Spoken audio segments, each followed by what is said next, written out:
예, 많이 기다리셨죠? 2주차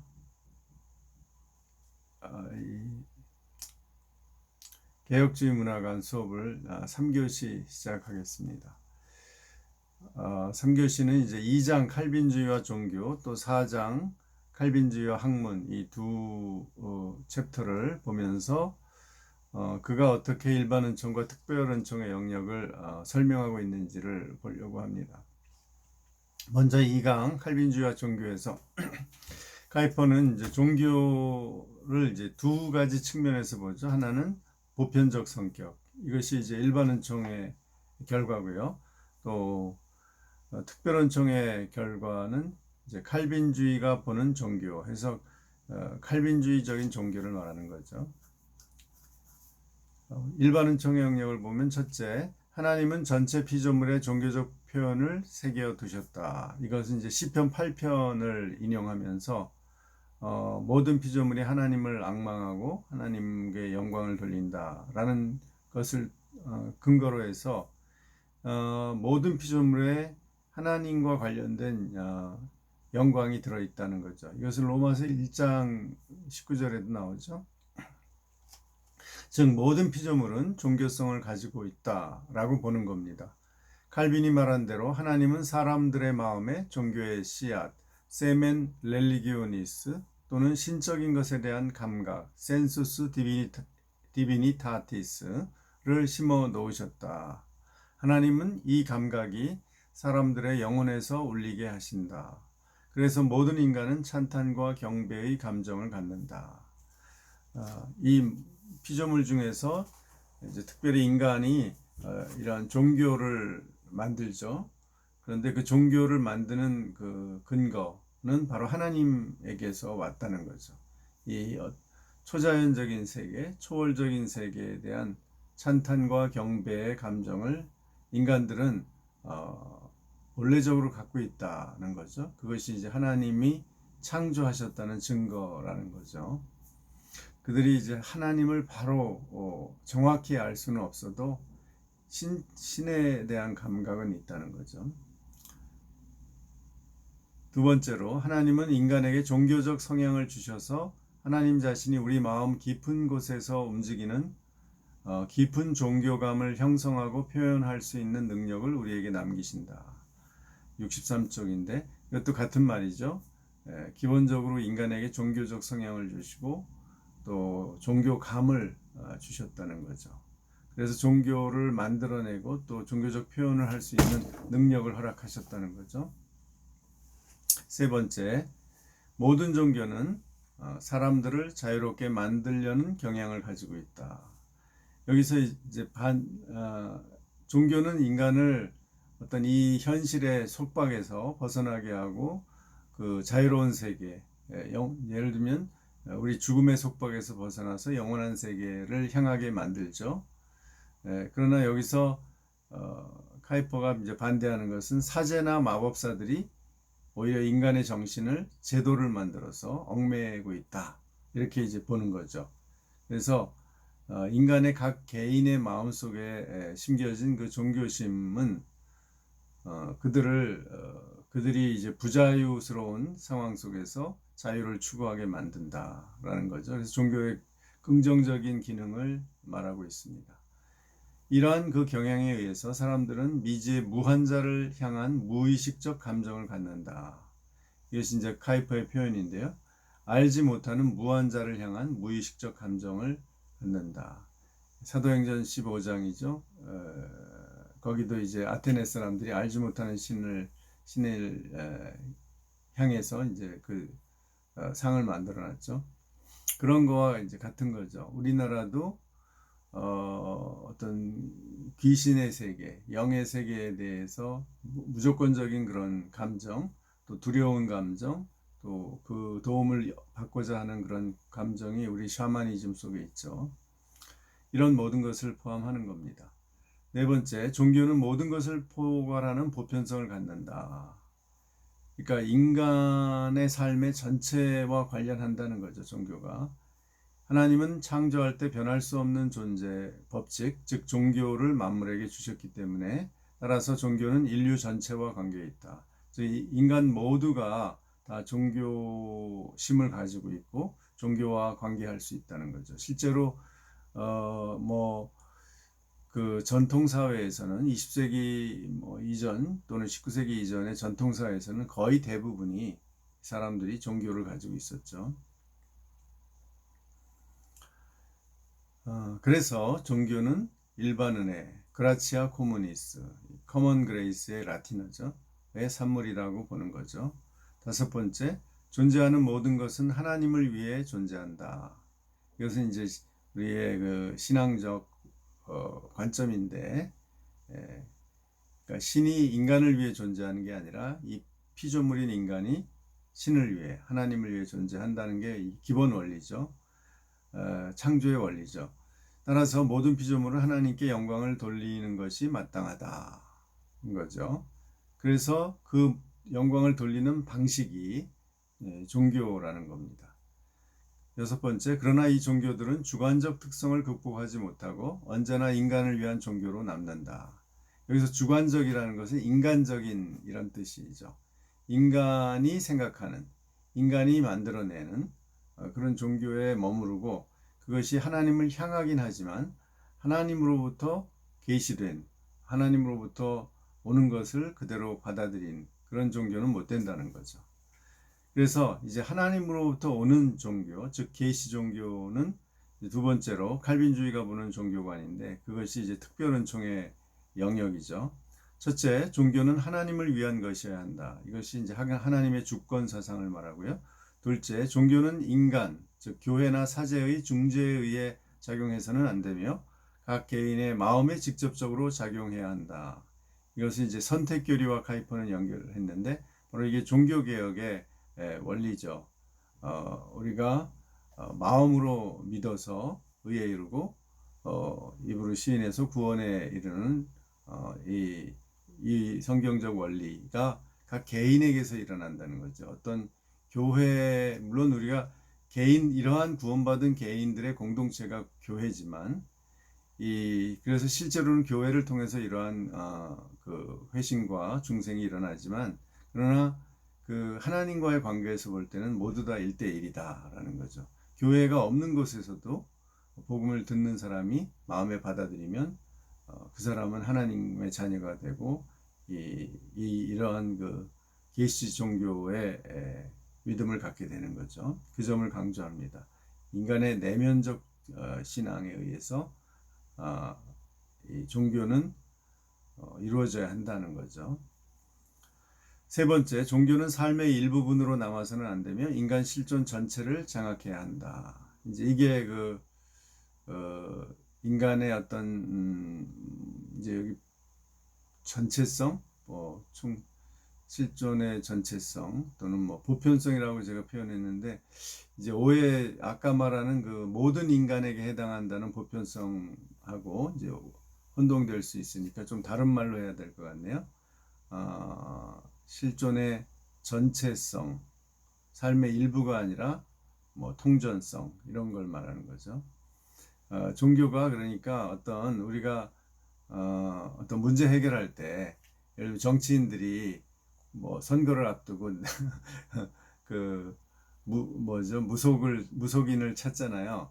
평소에는 안 찾다가 그런 식의 종교는 기능적 종교는 잘못된 거라는 거죠. 그 매일의 삶 속에서 하나님과 만나고 하나님을 의지하고 살아가는 종교, 그것이 진정한 종교다라는 거죠. 네 번째, 종교는 구원론적이어야 한다. 즉 종교는 인간의 타락한 본성으로부터 나와서는 안 되며 하나님에 의해 회복된, 즉 중생한 새 사람으로부터 나와야 한다. 이게 1번 하나님의 주권과도 연결되죠. 즉 어떤 종교가 성립하는 것은 하나님이 인간을 구원해야, 즉 주권적으로 구원해야 이루어지지 사람이 스스로 어떤 도를 닦거나 선을 쌓아서 종교를 만드는 종교는 진정한 종교가 아니다라는 거죠. 그래서 결국은 종교의 영역에서도 하이퍼는 일반 은총과 특별 은총 영역을 나누는 거죠. 그래서 이 이렇게 보는 것이 사실 개신교에서 좀 특이한 일이죠. 다른 개신교의 많은 교파들은 이러한 일반은총의 종교, 다른 타 종교를 일반은총의 영역으로 이렇게 명확하게 설명하지 않죠.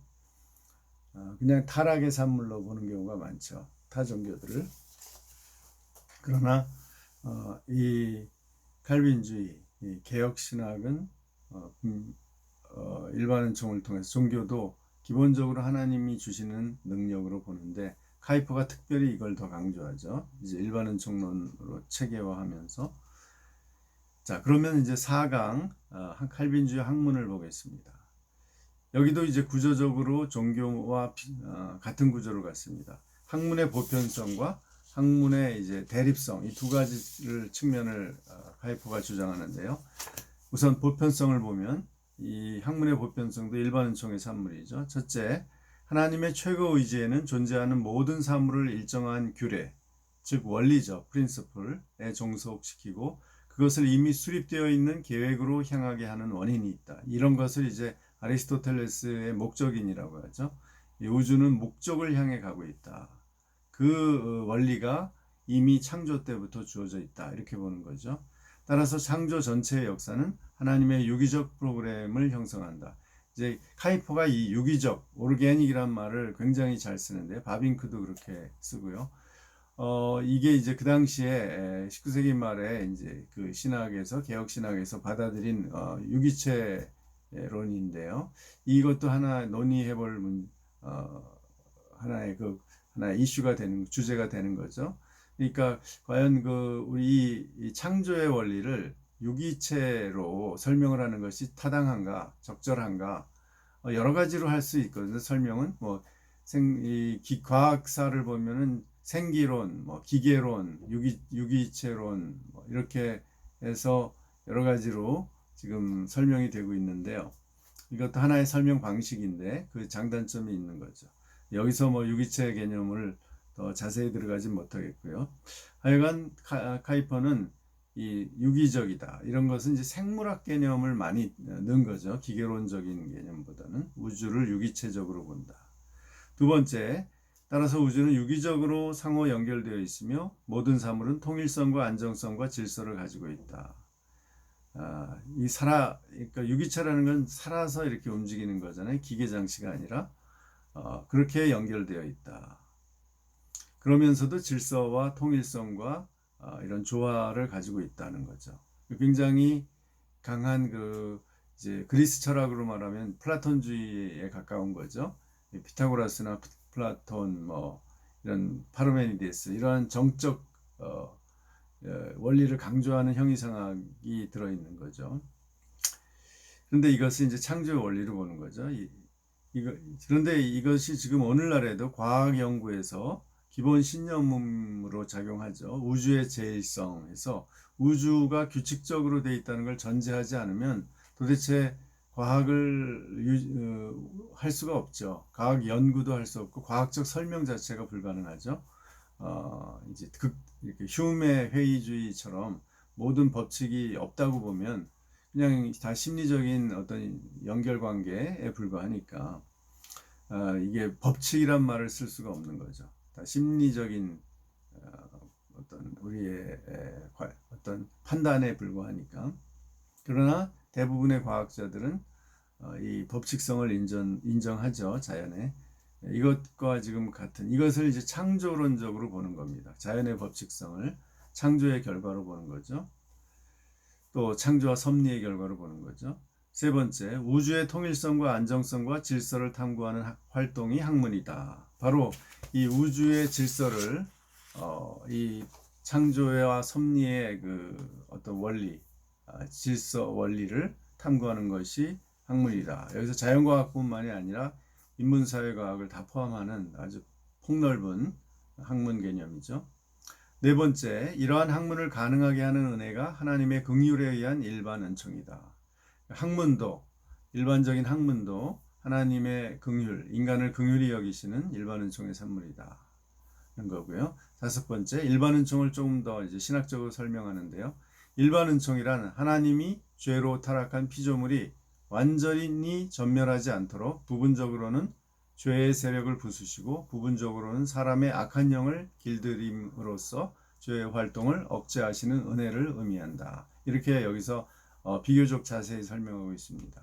그러니까 일반 은총이라는 것은 타락 이후에 하나님이 인간의 그 죄, 타락의 결과 생겨난 죄를 억제하는 활동이시죠. 그 은혜인데 그것이 죄를 파괴하거나 또는 인간을 긍정적으로 보면 길들이심으로써, 즉 훈육하심으로써 그 타락한 상태에서 더 나빠지지 않도록 유지하는 거죠.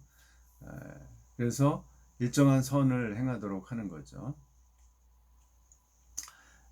그래서 이제 여기서 남아있는 하나님의 형상성이 중요한 거죠. 그 형상이 완전히 없어지지 않고 기본적으로 유지된다는 거죠. 여섯 번째, 일반 은총에 의해 우리는 질서 정연한 사회에서 살 수 있으며 학문과 산업을 발달시킨다. 우리가 지금 이러한 그래도 뭐 합리적인 사회 또 인간적인 사회를 유지하고 서로 매일 전쟁하지 않고 죽이지 않고 괴롭히지 않고 어느 정도 이렇게 서로 조화를 이루면서 또 행복을 추구하고 이렇게 또 물질적이나 정신적인 이런 모든 산물들을 누리고 사는 것은 일반 은총의 결과다. 이것은 뭐 기독교인이 있고 교회가 있어서 꼭 그게 유지되는 건 아니잖아요. 전혀 기독교가 들어가지 못한 어떤 사회나 그 문화에도 이러한 기본적인 어떤 질서나 행복 추구는 가능하니까요. 일곱 번째, 학문은 근본적으로 하나님의 일반 은총에 의한 것이므로 국가와 교회로부터 자유로워야 한다. 이게 이제 하이퍼의 굉장히 강한 신념이죠. 그러니까 국가와 교회가 아까 말하는 그 제도적인 교회가 개인의 신앙을 다 관리해주고 중재해주면 안 된다는 거죠. 특히 여기서 이제 로마 카톨릭 교회를 이제 겨냥을 하면서 비판한 적으로 보는 거죠. 종교개혁의 원리는 우리 마음의 믿음의 원리에 의해서 그 누구나 예수 그리스도를 믿으면 구원을 얻는다는 원리. 그래서 이제 그 학문도 마찬가지죠. 학문도 하나님이 주신 은총에 의하기 때문에 그것이 불완전하더라도 교회나 국가가 간섭하고 통제하면 안 된다라는 거죠. 그러니까 여기서 상당히 리버럴리즘, 자유주의적인 학문관하고 맞닿는 지점이 있는 겁니다. 8. 따라서 자유 안에서 다양한 학파와 대학이 허용되어야 한다. 그러니까 이것은 또 이제 포스트 모더니즘하고도 연결될 수 있는데요. 카이퍼의 이런 개혁주의는 이런 다양한 학문의 학파들의 이제 그런 대결, 각자 자기 주장을 할 수 있는 그런 공간을 허용하는 거죠. 그러니까 이제 소위 우리 동양에서 소위 백가쟁명이라는 게 있죠. 100가지의 학파가 이제 공자 시대 때, 춘추 시대 때 막 그 중국에 등장해서 공자 이전에 등장해서 막 그 논쟁을 하면서 여러 학파를 발전시켰죠. 이제 그것과 같은 그런 자유를 허용하자는 거죠.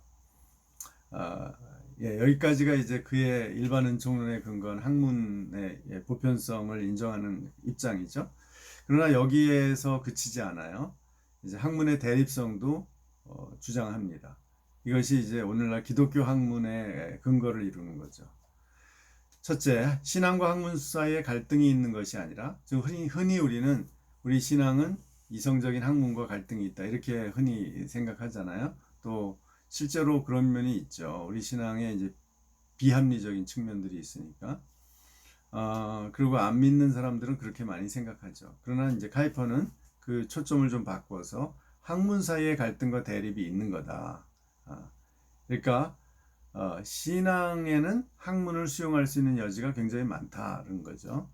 다만 신앙적인 학문과 비신앙적인 학문이 다르다라는 거죠.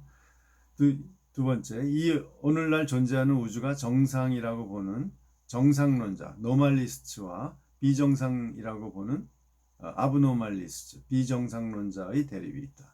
그럼 우리 크리스찬은 누구죠? 지금 오늘날 존재하는 우주가 타락에 의해서 비정상이 됐다고 보는 비정상론자죠. 비정상론자는 우주는 타락에 의해 비정상이 되었으며 중생, 즉 회복에 의해 다시 정상으로 돌아갈 수 있는다고 믿는다. 그러나 일반 기독교를 믿지 않는 그런 학자들은 지금 뭐가 이게 타락이야, 이게 원래 자연이 이런 거지 라고 보는 거죠. 그래서 그냥 있는 그대로를 받아들이는 거죠. 자신들이 믿거나 관찰한 내용들을 그냥 정상이라고 믿는, 이게 이제 비기독교적인 학문이죠. 세 번째, 정상론자들은 자연적 자료에만 의존하여 일반적 해석을 추구하며 인과관계에 대한 논리적 추론만을 허용한다. 이게 특별히 이제 합리론자들, 이 소위 모더니스트들이 이제 그렇죠.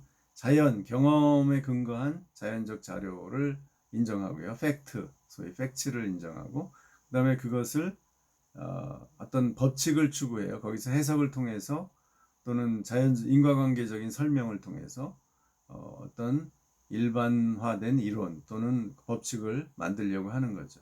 이게 이제 학문이죠. 일반적인 학문이죠.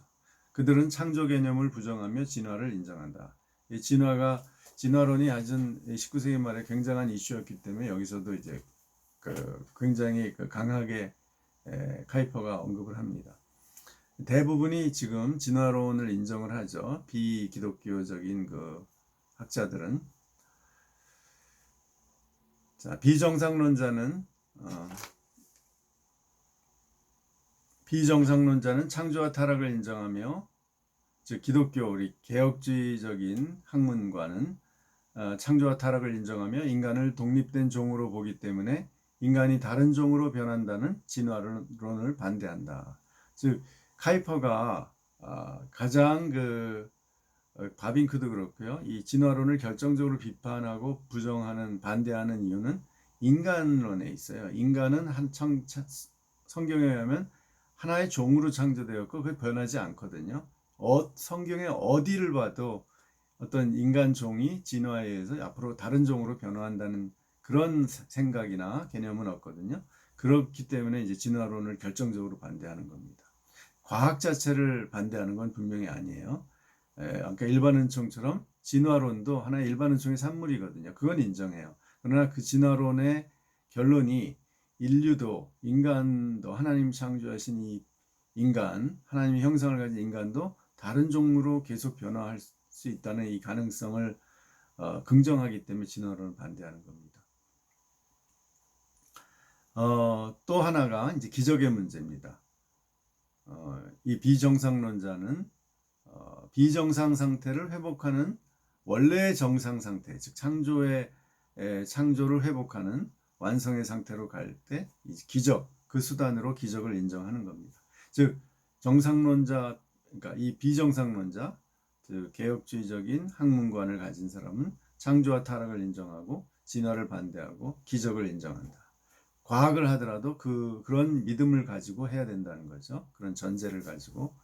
다섯 번째, 창조를 인정하지만 동시에 종의 진화를 인정하며 기적을 배제하는 소위 중립적인 비정상론자, 즉 창조를 인정해요. 즉 하나님 유실론자예요. 기독교인일 수 있죠. 그런데 그런 사람들이 예를 들면 유신진화론자, 이신론자, 즉 창조하시고 하나님이 더 이상 섭리하지 않는다라는 그런 사람들, 그리고 범신론적 관념론자, 이제 해겔도 그렇게 해석할 여지가 있죠. 또 해겔을 유실론적으로 해석할 수도 있고요. 그러나 하여간 여기서 말하는 이제 범신론적에 가까운 그런 관념론자, 자유주의 신학자들, 이제 하나님의 어떤 초월성은 인정하지만 예수 그리스도의 초월성, 신성을 별로 인정 안 하고 또 기적을 부정하고 이런 사람들, 성경을 인간이 이렇게 다 쓰고 만들었다. 성경의 인간적 성격만 강조하는 이러한 자유주의자들은 잘못됐다는 거예요. 그들은 중립이라고 해서 양자를 화해시키려고 하지만 그건 잘못된 방법이다라고 딱 못을 박습니다. 여섯 번째, 정당한 비정상론자, 개혁주의자는 학문을 할 때 죄의식, 신앙의 확실성, 성령의 증거를 전제한다. 이 세 가지가 있어야 된다는 거예요. 다시 창조, 타락, 구속을 인정하는 거죠. 자, 어떤 신앙의 확실성이라는 것은 구원을 말하고, 이제 죄의식이라는 건 타락을 말하고, 그다음에 여기 뭐 창조는 전제되어 있고요. 성령의 증거. 이것도 이제 구원 이후에 하나님이 회복하시는 과정을 이제 성령의 증거로 보는 거죠. 마지막 7번째, 비정상론자는 이러한 대립에도 불구하고 정상론자들의 학문의 자유를 공격하지 않는다. 오히려 그들로부터 학문적 자극을 얻는다. 즉 학문적 다원주의를 인정하는 거죠. 그러니까 우리가 그들의 입장에 100% 지지하지 않지만 그들과 대결하면서도 그들로부터 배우면서 자극을 받으면서 나가는 거죠. 이것은 칼빈이 기독교 강요에서 이권에서 우리가 안 믿는 사람들의 학문이나 의학이나 예술을 교회가 사용하지 않는다면 그것은 그 게으름을 하나님의 징벌을 받아 마땅하다 이렇게 얘기했죠. 그거와 비슷한 생각이죠. 그러니까 그들을 오히려 칼빈이 오히려 그런 점에서는 더 적극적이죠. 이방인들의 학문, 안 믿는 사람들의 학문을 적극적으로 활용해야 된다, 이용해야 된다. 근데 카이퍼도 그런 입장에 서 있는 겁니다. 이제 약간 더 이렇게 겸손하게 표현을 한 거죠. 자극을 받아서 우리의 학문, 비정상론자, 즉 개혁주의적, 기독교적인 학문을 해야 된다라는 주장이죠. 그래서 입장이 분명한 거죠. 다른 학문에도 하나님의 진리가 들어있어요. 일반 은총적인 진리가 있지만 그것은 기본적으로 잘못된 전제 위에 있어요. 잘못된 세계관 위에 있기 때문에 그 세계관을 받아들이지 말고 그 이론 중에서 올바른 것들, 좋은 것들은 우리가 가져와서 사용할 수 있다. 예를 들면 뭐 기독교적인 심리학 할 때 일반 심리학의 프로이트 이론이라든지 기타 행동주의 이론이라든지 뭐 인본주의 심리학이라든지 뭐 인지 심리학 이런 것들을 가져와서 우리가 이용할 수 있다는 겁니다. 그러나 그들이 가지고 있는 어떤 신념, 전제, 세계관 이런 것은 거부해야 된다라는 거죠. 예, 이것이 이제 카이퍼에서 바로 이제 기독교 학문론이 나오고 기독교 세계관이 나온 이유죠. 그래서 항상 보편성, 일반 은총에는 우리가 공통점하고 거기 안에서 또 대립관계 이 두 가지를 카이퍼는 동시에 강조하는 거죠. 칼빈에게 그 싹이 있었고 카이퍼가 더 선명하게 이중 구조를 만든 거죠. 그래서 이 문화 문제에 있어서도 역시 마찬가지죠. 문화는 일반 은총의 산물이고 하나님이 인류에게 주신 선물이고 그 일종의 악을 또 죄에 의해서 타락하는 것을 일정하게 막기 위해서 하나님이 주신 어떤 삶의 방식이고 어떤 정신적인 또 형태의 그 사상이나 종교를 포함하는 그런 여러 가지 형태의 산물이죠. 인간이 만들어낸 문화. 그런데 그것에는 보편성도 있어요. 일반 은총에 의해서 하나님으로부터 온 것 분명히 있다는 거죠. 그러나 역시 그 안에 들어가 보면 이질적인 여러 다양한 문화들이 있는데 그것과 기독교 문화는 대립을 하면서 대결할 수밖에 없다라는 이 대립의 원리, 엔티티시스, 커먼 그레이스하고 엔티티시스 항상 동시에 작용하는 게 카이퍼의 이론이고 그것이 문화관에도 적용된다고 볼 수 있습니다. 그럼 우리가 이제 다음 시간에 일반은의 일본을 이제 보면서 우리 더 체계적으로 한번 정리를 해보고 이제 카이퍼의 문화관을 정리를 해보겠습니다. 제가 과제는 따로 이제 문자로 지금 보내드리겠습니다. 감사합니다.